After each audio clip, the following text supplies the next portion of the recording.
Rádio Rio de Janeiro, a emissora da Fraternidade, passa a apresentar Luz na Penumbra, programa que leva ao seu coração a mensagem da doutrina espírita.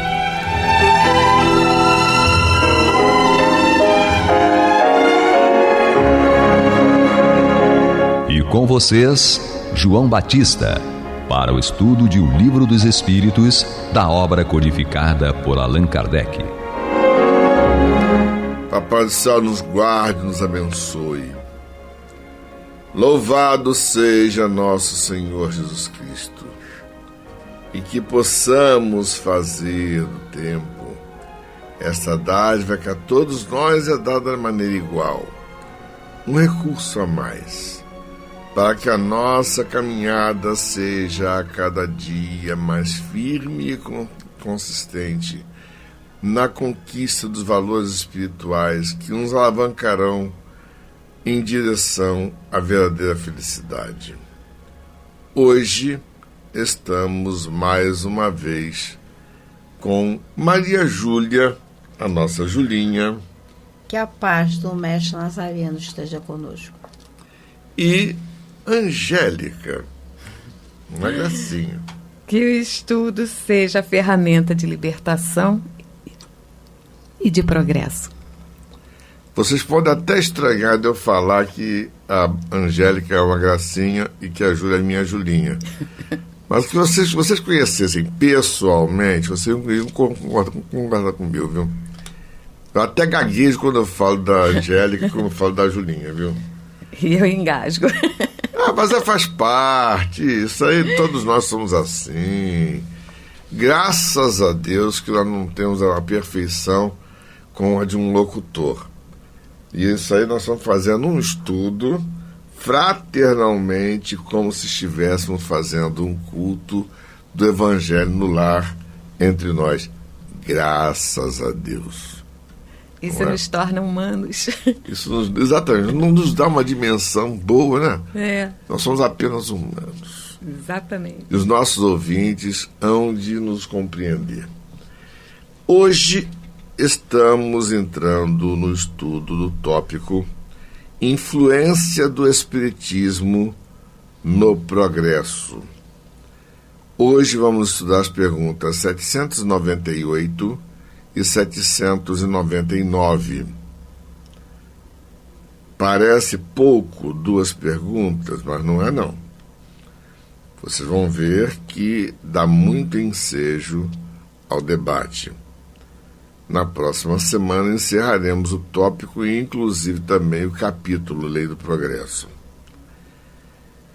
Na pergunta 798, Kardec formula a seguinte questão aos espíritos: o espiritismo se tornará crença comum ou continuará sendo professado apenas por algumas pessoas?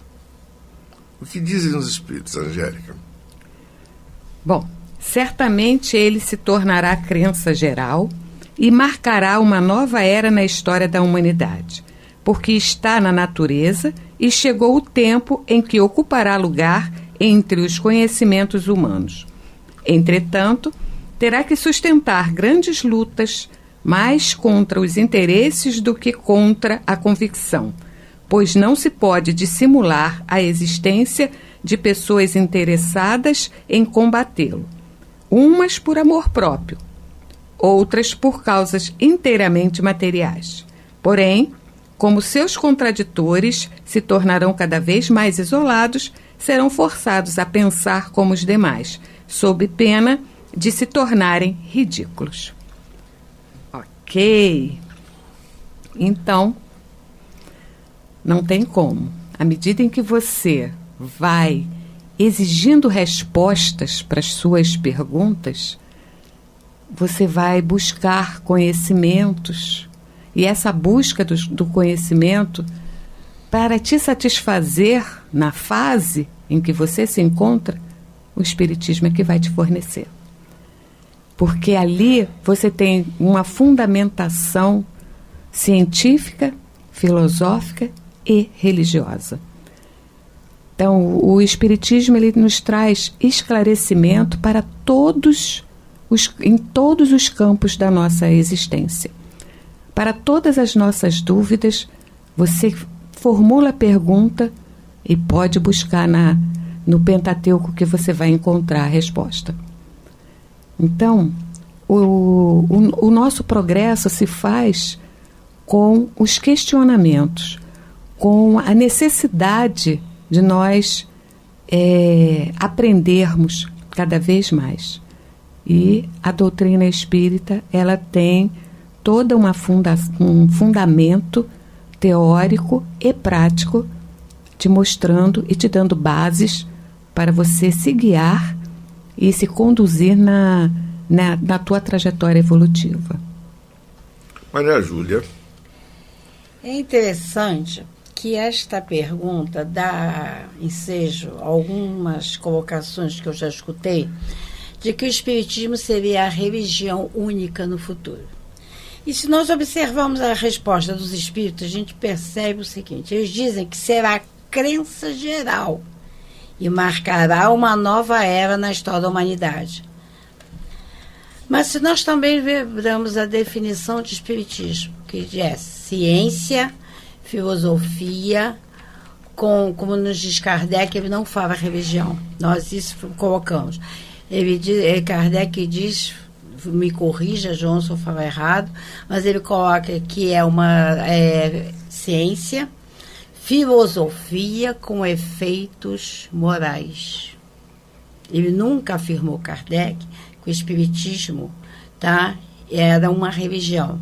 Claro, se a lei divina preza pela moral do ser humano, claro, é evidente que alguma coisa que me leve para efeito moral, eu estou dentro das leis. Eu estou me religando com Deus, eu estou me religando com Jesus.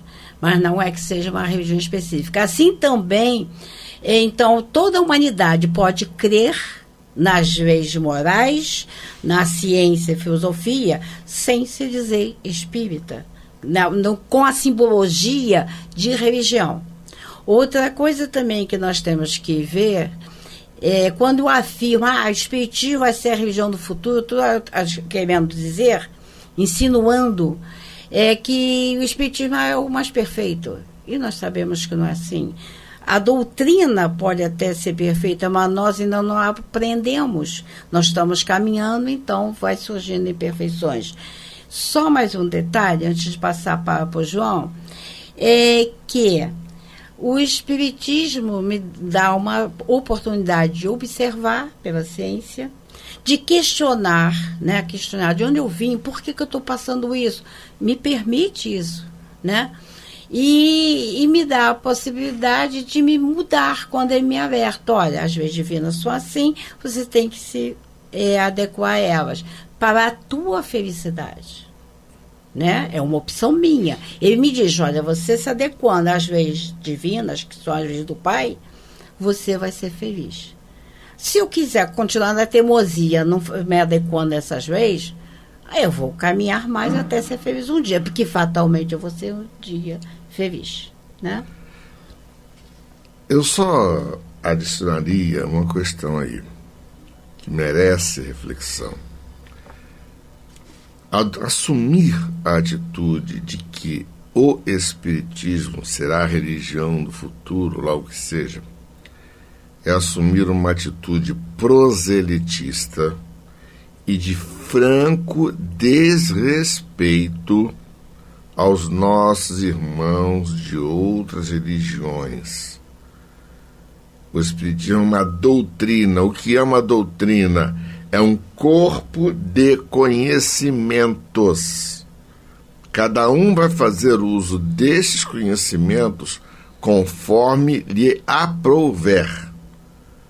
Agora, a única coisa que nós podemos dizer que o Espiritismo tem de religião, e é realmente religião, é o fato de estar diretamente ligado ao cristianismo, a tal ponto que Emmanuel, mentor espiritual de Chico Xavier, disse: se algum dia eu me afastar dos ensinamentos de Jesus e dos ensinamentos de Kardec, fique com Jesus e com Kardec e afaste-se de mim.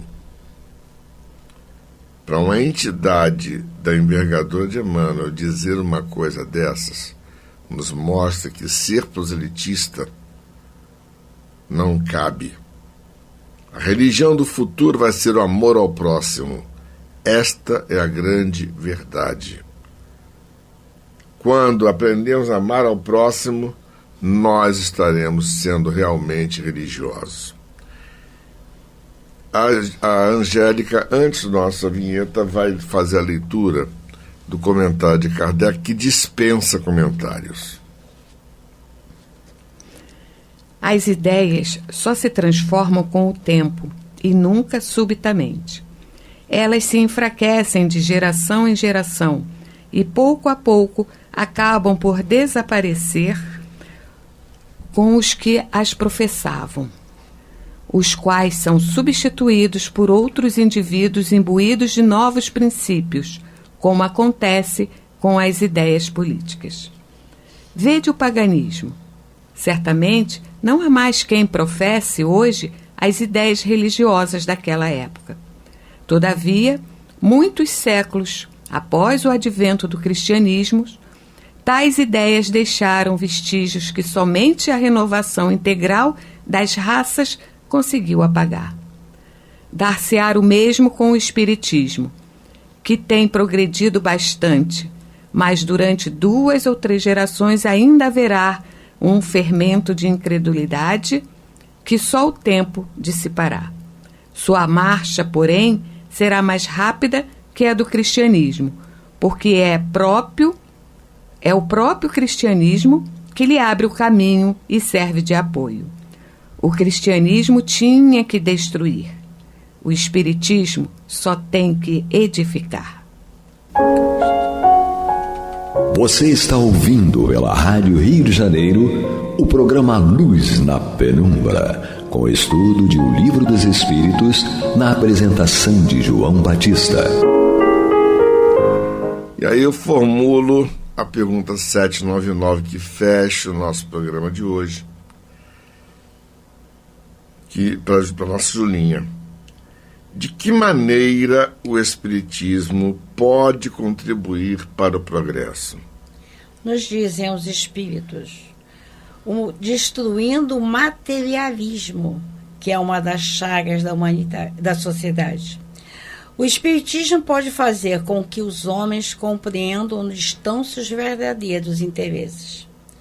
Como a vida futura não mais estará velada pela dúvida, o homem perceberá melhor que pode garantir seu futuro por meio do presente, destruindo os preconceitos de seitas, castas e cores. O Espiritismo ensina aos homens a grande solidariedade que os há de unir como irmãos. E aí, é a grande contribuição para o Espiritismo, é nos deixar bem claro que não vai ser através de eu frequentar o centro espírita todos os dias, de eu rezar pedindo auxílio a Jesus, de eu rezar pedindo auxílio a Deus, que a minha vida vai se transformar. Porque a minha vida vai se transformar à medida que eu me transforme, que eu seja uma criatura melhor, que eu comece a respeitar o outro, a amar o próximo. À medida que nós temos por hábito, até quando iniciamos em qualquer religião, no Espiritismo isso também é patente, ficamos tão deslumbrados, né? E começamos a querer modificar o mundo. Todo jovem tem a crença que vai modificar o mundo. Só que nós queremos modificar o outro. Porque, por exemplo, o João está todo errado, eu tenho que o consertar. Ele não tem mais jeito, eu tenho que consertar. Mas o objetivo maior... Vai ser difícil consertar 140 quilos, viu? Pois é. Mas o problema maior que nós temos que compreender é que eu não vim a este planeta para consertando os outros, porque ninguém conserta ninguém. eu ganhei este corpo para eu me melhorar, para eu me consertar, para eu rever pensamentos e conceitos que até então tinha. À medida que eu seja uma criatura melhor, os que estão à minha volta vão perceber, assim, tem alguma coisa diferente com essa chata. Então, eles vão começar. Então, eu vou mudar o mundo com o meu proceder. Essa é a grande chave. É interessante aqui uma coisa. Antes de eu passar para o comentário da Angélica a respeito, eu acho que talvez a chave dessa resposta está nas 3 primeiras palavras. O Espiritismo vai contribuir para o progresso destruindo o materialismo, ou seja, mostrando que não estamos transitando do berço ao túmulo. Muito pelo contrário, somos espíritos imortais e estamos em romagens diversas. Só que existe uma coisa: você destrói o materialismo semeando a esperança, mostrando para as pessoas que qualquer que seja a experiência que estejam vivendo, estas experiências serão sempre um processo de alavancar o progresso através de um aprendizado que pode ser árduo, não tem dúvida. Mas nós perguntamos assim: quando nós aprendemos a ler e escrever, a juntar o B com o A para fazer o beabá, foi fácil? Não foi. Quando nós aprendemos a juntar 1 mais 1 e somar para 2, foi fácil? Não. Assim como não foi fácil nenhum dos aprendizados que nós fizemos intelectualmente. E o aprendizado moral também é árduo, porque nós esculpimos em nós um novo ser a partir da pedra bruta que ainda preservamos dentro de nós através do egoísmo e do orgulho. Ou seja, abolir o materialismo e instituir a noção da espiritualidade é vencer egoísmo e orgulho. E é só esse o jeito da gente caminhar. E é lógico que não é só o Espiritismo que ensina isso não, viu? Todas as religiões ensinam que nós temos que vencer o orgulho e o egoísmo. Na última vez que eu estive na casa das irmãs da Matheus de Calcutá, eu cheguei cedo e as irmãs me convidaram para assistir uma missa. Gente, meu Deus do céu, foi uma coisa que quando eu vi eu estava feito um bezerro desmamado, chorando ao assistir todo aquele momento de prece, de reflexão, de meditação. Por quê? Aquelas pessoas que estavam ali tinham uma bagagem de trabalho fora do comum. Eu comentei isso depois com o padre que oficiou a missa. Ele me disse assim: doutor, isso eu sinto toda vez que eu venho aqui. Eu tenho que segurar as minhas emoções para poder, digamos assim, fazer o meu trabalho de sacerdote. Mas isso aqui reforça a minha fé. Então, quando a gente para e pensa nisso, a gente tem que entender que o reforço da fé vem de todas as vias da experiência humana, basta que observemos. Angélica, o que você tem para dizer a respeito dessa pergunta, dessa resposta dos espíritos? Bom, aqui a gente tem que levar em consideração, quando Jesus esteve entre nós, ele veio com um objetivo, que foi implantar o reino de Deus na Terra. E muitos acharam que ele fosse fazer isso com construções suntuosas, como as que eram presentes na época dele. E, na verdade, o que ele deixou de semente foi justamente o amor. Então, a religião de Jesus é o amor. E o que ele quer que nós desenvolvemos é o amor. naquela época ficou difícil para nós essa compreensão 100%. Ainda estávamos muito infantis. Não digo que hoje chegamos à fase adulta, não. Mas já adquirimos uma capacidade maior de acreditar, de desenvolver, de confiar e de perceber essa influência, né, do amor nas nossas vidas, esse tempero. E se nós, embora todas as evidências ainda marcam uma personalidade destrutiva na sociedade, a evidência escondida está da colaboração, da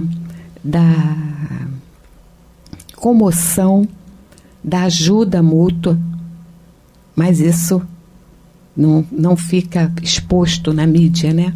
Então nós temos que procurar, mas ele é muito maior. Então, o Espiritismo, ele vem fortalecer esses laços de amor, de modificação ética, de construção moral. É a grande mudança. Mas essa mudança vem sendo ratificada pelo Espiritismo. Mas ela foi iniciada lá, foi programada, exemplificada por Jesus. Então, o cunho religioso do Espiritismo vem só fundamentar essa religião do amor, essa religião da doação, da solidariedade, da generosidade, da bondade, da humildade. Então, são valores, são virtudes que precisamos modificar em nós. O materialismo, ele se apega ao momento. Ele coloca o ser direcionado ao ter no momento, ao experimentar no momento as grandezas, sendo que essas grandezas nem sempre são construtivas para nós, nos fazem sofrer, e nós só nos damos conta quando a gente olha para trás e vê o tempo que se perdeu, vê o tempo que deixamos passar presos a conceitos efêmeros, a sentimentos destruidores. E aí a gente tenta correr para mudar. O Espiritismo, ele traz esses conceitos para a gente. Ele nos dá a opção de escolha.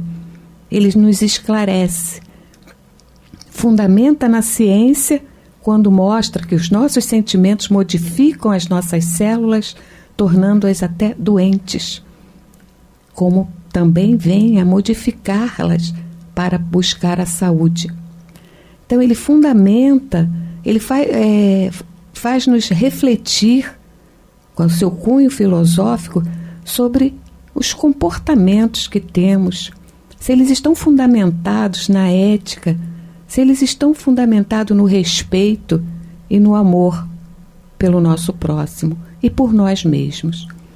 Jesus é muito claro quando diz amar ao próximo, mas segundo o amor que você tem por você mesmo, amando a si mesmo. Não temos como amar o próximo sem a experiência do amor a nós mesmos. E isso, eu acho que é o que a gente tem que passar a compreender e a edificar em nós mesmos. O respeito a nós mesmos para assim se irradiar para o nosso próximo. É isto aí. Reflitamos a respeito. Que o Pai do Céu nos guarde, nos abençoe, hoje, agora e para todos sempre. Que louvado seja nosso Senhor Jesus Cristo. E que possamos fazer do tempo esta dádiva que a todos nós é dada de maneira igual. Um recurso a mais para que a nossa caminhada seja cada dia mais firme e consistente na conquista dos valores morais que nos levarão à verdadeira felicidade. Graças a Deus. Graças a Deus.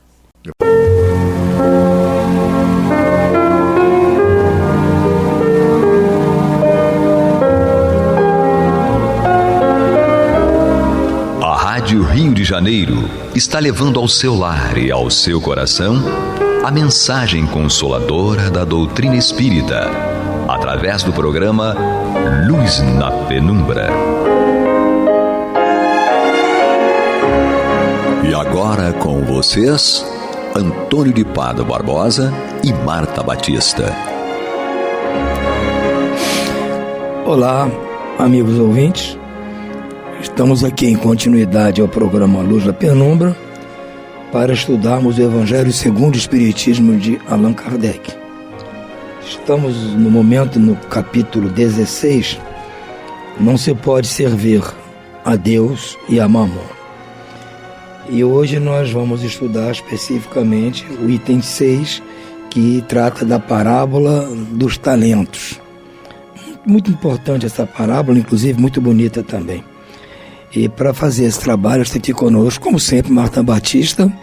E na técnica nós temos ali um conjunto de técnicos hoje, né? Comandado desta feita pelo Pablo. Então, Marta, vamos lá. Vamos lá. A parábola dos talentos, né? Que ela está dentro desse capítulo, não se pode servir a Deus e a Mamon. É capítulo no qual nós percebemos a importância de direcionarmos as nossas atitudes, as nossas escolhas dentro da vida cotidiana, na qual nós vamos ter que nos definir, vamos ter que nos posicionar. Ou nós servimos a Deus, ou nós servimos a Mamon. E aí muitos se perguntam, mas como, né? Como que eu vou desprezar Mamon se a gente vive na Terra e a Terra é um planeta, né, de predominância material? Bom, nós vimos ao longo dos estudos, tanto o Antônio quanto eu, chegamos a tocar nesse ponto e vimos que, na realidade, o que nós precisamos não é desprezar as questões materiais, e sim não dar a elas um papel de destaque, papel este que elas não têm. Né? As finanças, as coisas materiais não possuem. A relevância tem que ser para as coisas definitivas, as coisas que não são temporais, ou seja, as questões espirituais e morais. Então, na realidade, nós podemos nos servir das coisas de Mamon, mas só nos servir. Não podemos ficar presos e deixar que elas nos dominem. Então, a parábola dos talentos vem também dentro desse eixo maior, que é o contexto do capítulo. E o que diz a parábola dos talentos? É uma parábola, nós sabemos que a parábola é uma narrativa que tem por fim transmitir as verdades indispensáveis de serem transmitidas e que, na realidade, vai se utilizar de alegorias para você trazer esses conteúdos de verdade. Verdades que precisam ser transmitidas, não podem ficar perdidas e que também elas devem atravessar o tempo. Então é importante, daí vir a linguagem alegórica, né? Ou parabólica, que é a linguagem que consegue atravessar o tempo e estar sempre atualizada. Então vamos ver, né? A gente sabe que a parábola dos talentos apresenta uma história em que 3 pessoas recebem de um senhor talentos. E esses talentos precisam ser multiplicados para que mais pessoas se beneficiem. Mas não aconteceu isso com uma das pessoas da parábola. Então vamos ver o que a parábola nos diz e vamos ver se retiramos dela as orientações que nós precisamos para nós, né? Então vamos entender quem são essas pessoas, em que circunstância que elas se encontram e que elas deixaram, né, como nós vamos deixando ao longo das várias reencarnações, deixando oportunidades ao longo do caminho. Por quê? Nós fazemos o que aquele determinado homem fez, ou seja, ele fez o que não devia fazer, que é enterrar o talento. Então, a gente vai ver o que são os talentos e de que maneira nós devemos agir da melhor forma. O Senhor age como um homem que, tendo que fazer uma longa viagem fora de seu país, chama os seus servidores e lhes entrega os seus bens. A um, ele deu 5 talentos, a outro, 2, e a outro deu 1 talento, segundo a capacidade diferente de cada um, e partiu imediatamente. Aquele servidor que havia recebido 5 talentos foi-se embora, negociou com esse dinheiro e ganhou mais 5. O que recebeu 2, ganhou da mesma forma outros 2 talentos. Mas aquele que só recebeu 1 único talento, cavou um buraco na terra e ali escondeu o dinheiro que recebera. Então, nós vimos que um recebeu 5, outro recebeu 2 e um recebeu apenas 1 talento.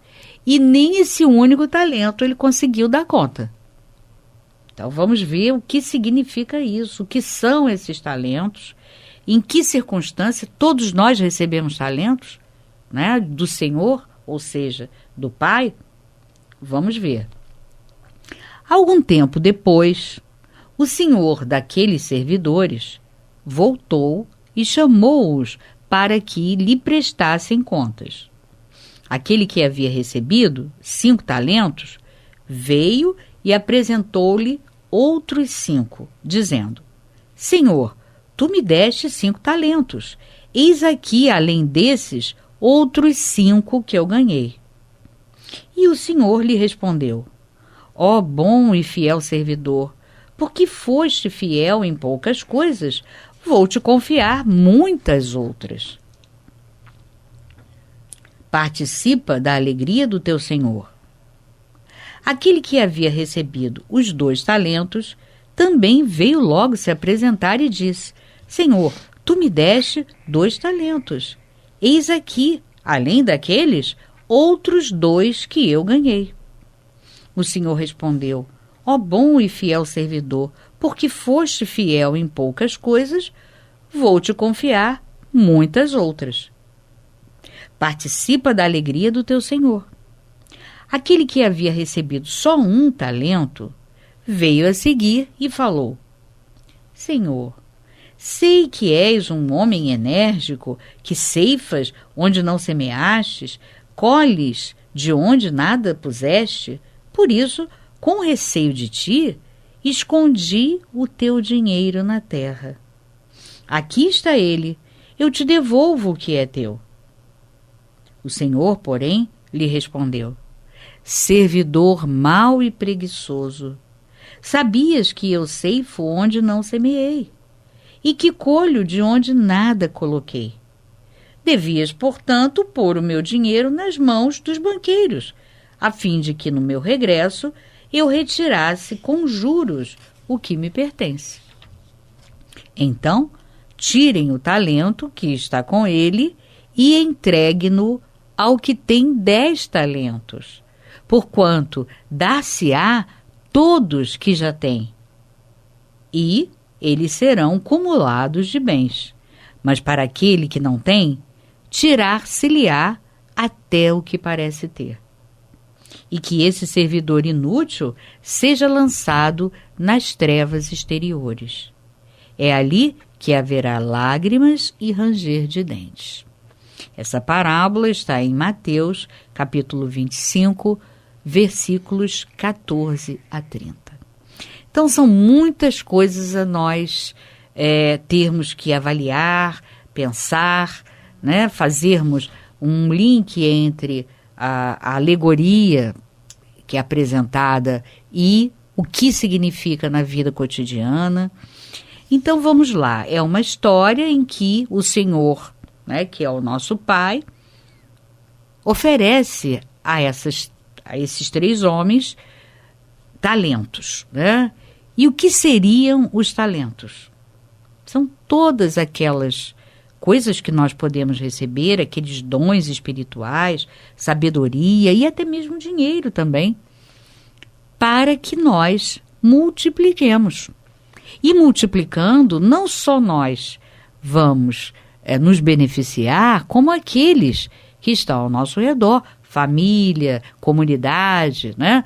Todos irão se beneficiar também. Porque cada vez que você multiplica o talento, seja ele de que tipo for, alguém vai se beneficiar além de você mesmo. Então, o Pai, né, de todos nós, ele reparte com todos igualmente os seus dons. Ele dá a uns, ele dá mais a outros ele dá menos, mas sempre de acordo com o quê? Com a capacidade de cada um. Então é isso que a gente precisa entender. E precisa também depois entender melhor aquele final, para que a gente não fique ainda pensando bobagem em relação a Deus. Né? Que, meu Deus, como é que pode? Esse Deus ainda diz que vai tirar da gente o pouco que a gente porventura tenha? Que isso, que absurdo! Mas vamos entender.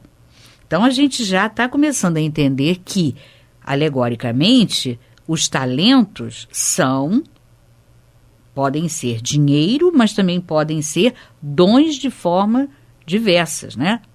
E esses dons vão ter que ser o quê? Multiplicados, como está bem claro aqui na parábola.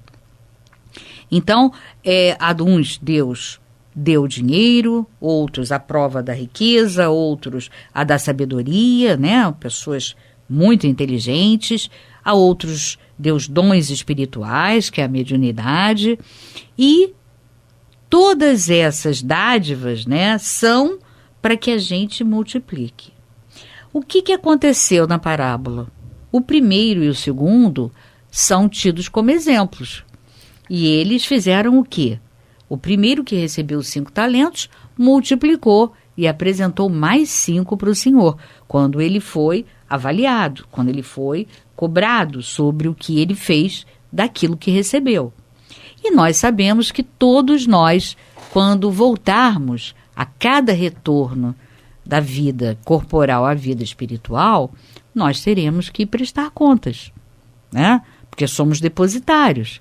Então, temos que prestar contas daquilo que fizemos com o que recebemos. São esses talentos diversos, né? Alegoricamente falando, que recebemos e temos que prestar contas. Muitas vezes, porque a pessoa pensa logo em dinheiro, e aí pensa, puxa, mas nem sempre eu pude multiplicar. A gente sempre pode, né? Desde que você tenha lá uma quantia, qualquer que seja, você pode multiplicá-la. Né? A questão é, por que não multiplicou? Porque não sabia? Bom, você tinha que procurar se instruir. Por que não multiplicou esses talentos? Não só a questão do dinheiro, né? Mas aí vendo o talento como dons diversos. Porque você foi negligente? Porque você foi preguiçoso? Porque você foi uma pessoa que tinha como objetivo observar e atender a questões materiais?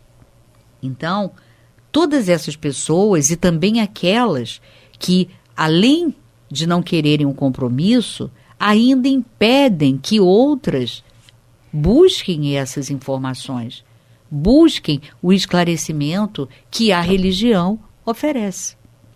Então, está impedindo, além de não querer o compromisso de, no futuro, entrar no reino do céu, você também está impedindo terceiros a entrarem no reino dos céus com a transformação através dos conhecimentos. Mas se a pessoa não recebe os conhecimentos, ela nem sabe o que fazer e nem sabe que precisa se transformar. Então, tudo isso, né, são impedimentos, são enquadrados naquele último último homem que recebeu um único talento e não fez absolutamente nada com o talento. Então é esse que tem várias desculpas para não multiplicar. Ele disse que ele temia o Senhor, por isso é que ele ficou preocupado e achou por bem enterrar o dinheiro. Mas nós sabemos que quando nós usamos esse argumento, mesmo aqueles religiosos que seguem, né, doutrinas que falam de temor a Deus, nós sabemos que no fundo aquilo é uma grande desculpa. Uma desculpa para não terem determinadas atitudes mais efetivas, né? Porque todos sabem que Deus é um Deus de amor. E mesmo aqueles que acham que Deus é um Deus para ser temido, ainda assim, se ele recebeu uma tarefa, ele deve cumprir essa tarefa. E na realidade, o que ele fez? Ele cavou o buraco e enterrou esse talento. Então, quando ele enterra esse talento, ele não só oblitera as suas possibilidades, como ele oblitera as possibilidades de outros que se beneficiariam com aqueles talentos multiplicados. Ora, é preciso que a gente reflita sobre isso. No livro Parábolas e Ensinos de Jesus, do Caibar Schutel, nós temos aqui, ele tem um texto longo, né, analisando a parábola. E ele fala, né, várias questões, e quando ele inicia a análise das parábolas sob o ponto de vista espírita, ele nos diz o seguinte, ele diz assim: aqueles que recebem a doutrina e ainda os dons espirituais e os aplicam em proveito próprio e alheio, com o fim especial de tornar conhecida a palavra de Deus, são os que receberam 2 e 5 talentos.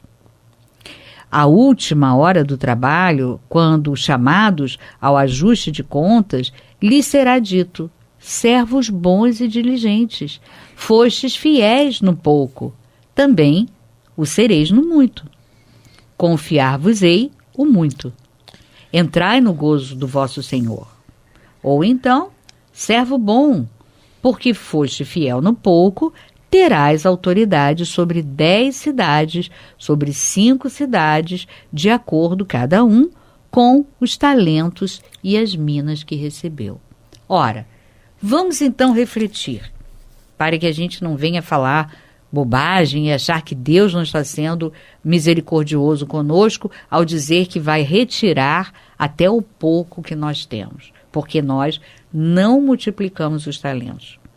Claro, ele está sendo misericordioso, ele está sendo bondoso para com aqueles que não tiveram capacidade de multiplicar nem uma única vez aquele talento que foi recebido, que foi oferecido para ele. Então, é misericordioso retirar aquele talento, porque aquele talento está sendo desperdiçado. E um talento desperdiçado, seja ele qual for, sobretudo do ponto de vista espírita, que são os dons, né, espirituais, aquilo pode até te comprometer. Então, é preferível que seja retirado para que, então, aquele que aí demonstrou que não tem capacidade, que ele não se comprometa. Porque além dele não fazer aquilo que era esperado dele, ele ainda pode usar de maneira incorreta. E essa maneira incorreta vai prejudicá-lo e vai prejudicar a muitos. Então, é uma misericórdia, é uma bondade divina retirar aquele talento.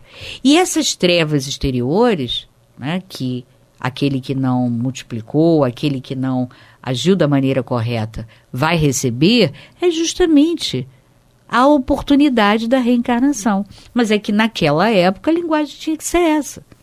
Trevas exteriores, inferno, fogo eterno. Por quê? Para que impactasse as pessoas e aquilo mexesse com elas e elas pudessem ser acionadas em termos de reflexão. Mas a gente sabe que É para que você tenha novas oportunidades de novas existências, e nessas novas existências você vai poder de novo receber talentos e desenvolver a capacidade, porque é o que você precisa.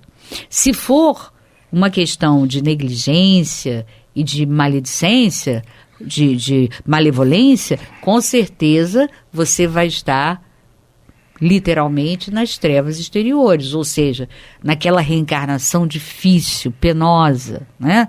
Com aquelas provas áridas. Mas se não foi por malevolência, nem por má intenção, com certeza você tem que o quê? Aprender a se capacitar. Porque aí, se capacitando, você vai aprender a multiplicar esses talentos. Então, a retirada até mesmo daquele único talento ou dos poucos talentos significa isso, novas oportunidades de aprendizado. Então, é esse o objetivo da parábola.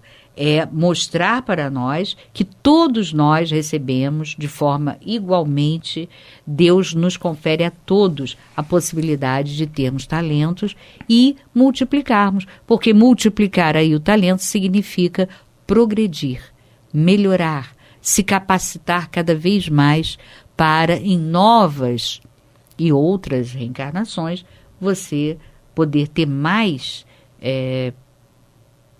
capacidade e mais preparo para enfrentar as provas necessárias e enfrentar esses desafios e ter êxito, né? Porque nós sabemos que as provas são necessárias, é um planeta de provas e expiações. São necessárias, mas toda prova é um desafio. E esse desafio é justamente você tem que se capacitar para enfrentá-lo. Não é isso, Antônio? Marta, muito bem. O que eu penso é que o capítulo tem título "Não se deve servir a Deus e a Mamon". Então, é uma comparação do serviço a um e do serviço a outro. Então, olhando essa parábola sob esse aspecto do serviço de Deus e de Mamon, fica claro aqui que os dois primeiros, eles estavam a serviço de Deus, que era o Senhor, do dono do negócio, que deu a eles aqueles talentos. Mas eles não ficaram a serviço dos talentos, não ficaram a serviço de Mamon. Eles se serviram, puseram Mamon a seu serviço para atender o que o Senhor pretendia. Então eles pegaram os talentos, que aí mostra que é o Mamon, as riquezas, e trabalharam-nas de forma a transformá-las em mais. E agradaram ao Senhor. Então, eles não deixaram de servir ao Senhor, estavam servindo ao Senhor, pondo as riquezas a serviço do Senhor. Bom, o último, o que ele fez?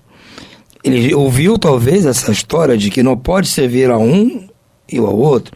Então, ele, por medo, como ele diz aqui, tinha medo do Senhor, que o Senhor colhe onde não planta, ceifa onde não produz, sei lá o que. Então ele ficou com medo. Bom, eu não vou desagradar o meu Senhor, vou fazer o seguinte, não quero nem saber das riquezas.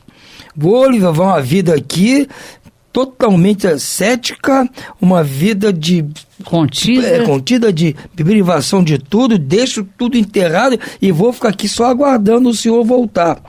É um pensamento errado que muita gente tem ao ouvir isso. Não se pode servir a Deus e a Mamon. Então começa a satanizar as riquezas. Ele está mostrando aqui que não. Os dois primeiros não satanizaram os talentos. Puseram os talentos para trabalhar e aumentaram o volume e agradaram o Senhor com isso. O outro que achou que tinha que esconder aquele algo satânico, achou que estava agradando ao Senhor com isso. Não estava agradando. Claro. Então, é por esse aspecto que eu estou vendo. Essa parábola permite diversos aspectos.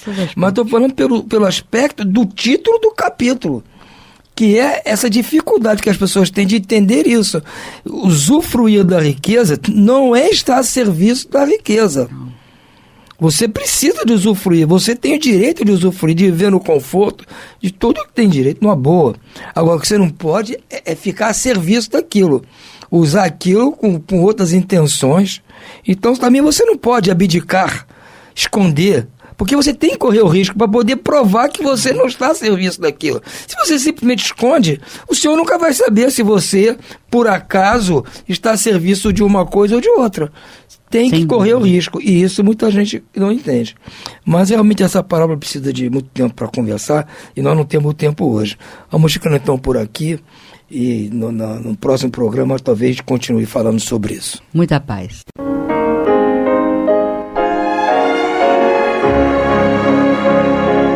E vamos ouvir agora a prece de encerramento de nosso programa, na voz de Geraldo de Aquino.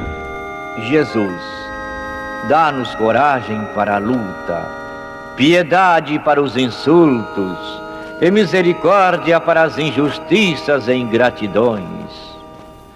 Limpa nossa alma de inveja e ambições mesquinhas, de ódio e de vingança o nosso caminho. E que dentro em pouco, ao recolher-nos de novo ao calor do nosso leito, para que o sono nos dê a paz e o esquecimento das tristezas humanas, possamos sentir, Senhor, no mais íntimo de nosso ser, a doçura indefinível do Teu amor e a grandeza incomparável da Tua divina presença. Que assim seja.